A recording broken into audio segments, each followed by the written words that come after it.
গতকালকে বিজেপির কর্মসূচিতে প্রদ্যুৎ কিশোরের যোগদান এবং কংগ্রেসকে আক্রমণ, কি বলবেন? দেখুন,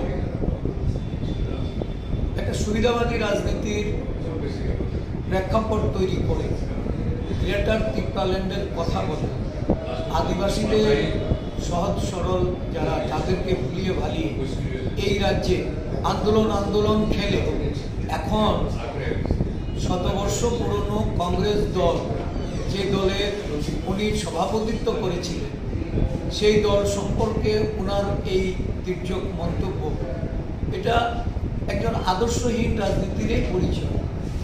এবং আমি মনে করি যে এই রাজ্যে কংগ্রেস দলের উপজাতি সমাজের যে অবদান, এটা না উপজাতি সমাজ ভুলতে পারবে না।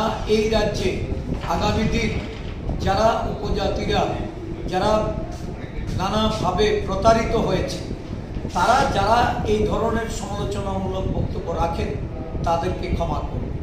আমরা আদিবাসী জনগণের উপর ছাড়ছি, যারা তাদের স্বার্থ নিয়ে, তাদের ক্ষমতায়ন নিয়ে, তাদের উন্নয়ন নিয়ে ছিনিমিনি খেলেছে। আগামী লোকসভা নির্বাচনে উপযুক্ত নিজের আখের ঘোচানোর লক্ষ্যে যারা মনে করেন যে রাজনীতিটাকে নিজের কক্ষিগত করে এই আদিবাসী জনগণকে আরও তারা প্রতারিত করবে, এটা ভুল ধারণা। আদিবাসীদের সচেতন তার সঙ্গে তারা বেরিয়ে আসছে কংগ্রেস দলকে শক্তিশালী করতে।